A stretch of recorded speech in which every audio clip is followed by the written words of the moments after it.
Mula dito sa Batangas Port, mahigit 2 oras pa natin babahihin dito sa Roro para marating natin ang Sitio Solong Ipil. Doon daw nakatira ang mag-asawa na ating kikilalanin.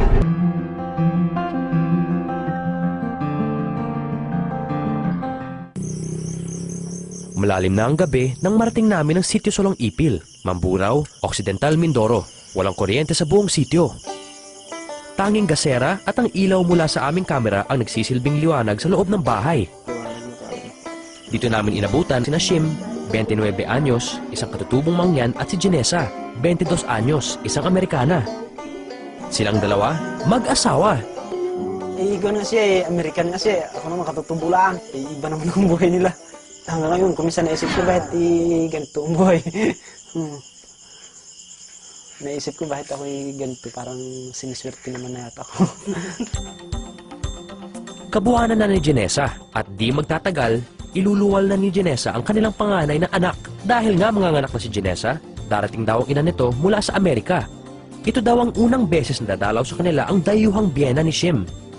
Sa kama daw nilang mag-asawa papatulugin ang nanay ni Janessa.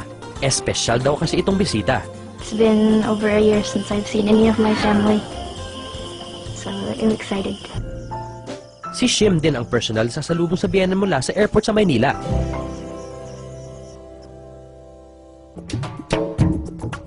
Hi, Janessa. Hey. Jace, where are you heading right now? Lalaba ka? Tulungan kita? Sige. Sige.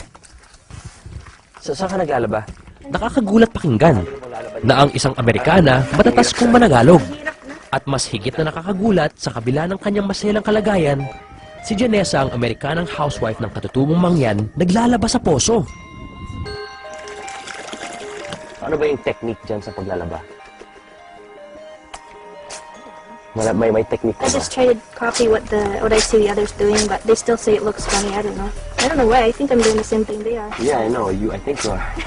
They still laugh at me. Noong 2007, isa si Janessa sa mga Amerikanong misyonaryo na dumayo sa kabundukan ng Mindoro para magturo sa mga batang mangyan.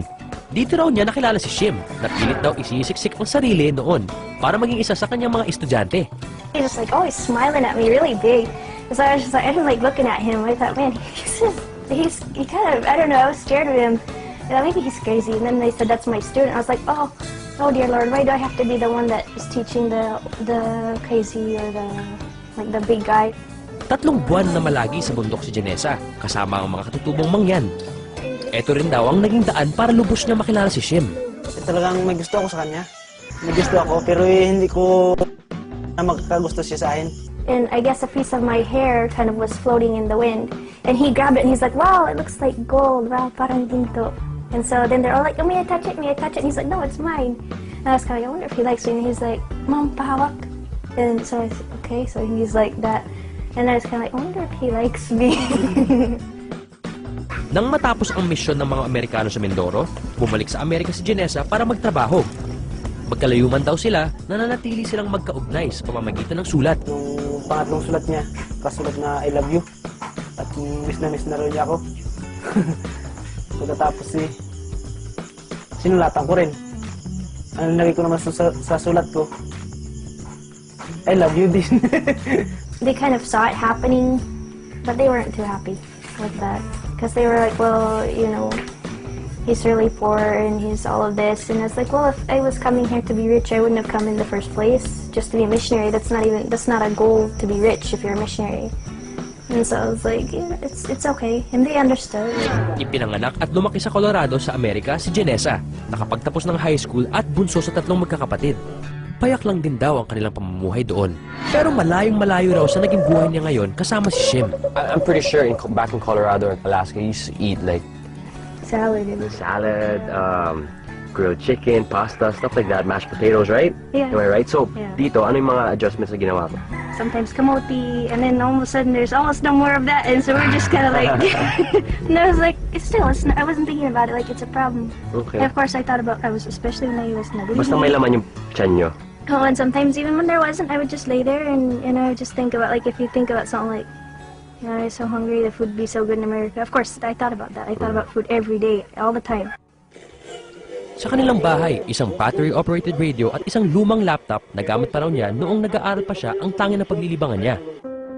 Simpleng kasalan lang din daw ang ninais nilang mag-asawa.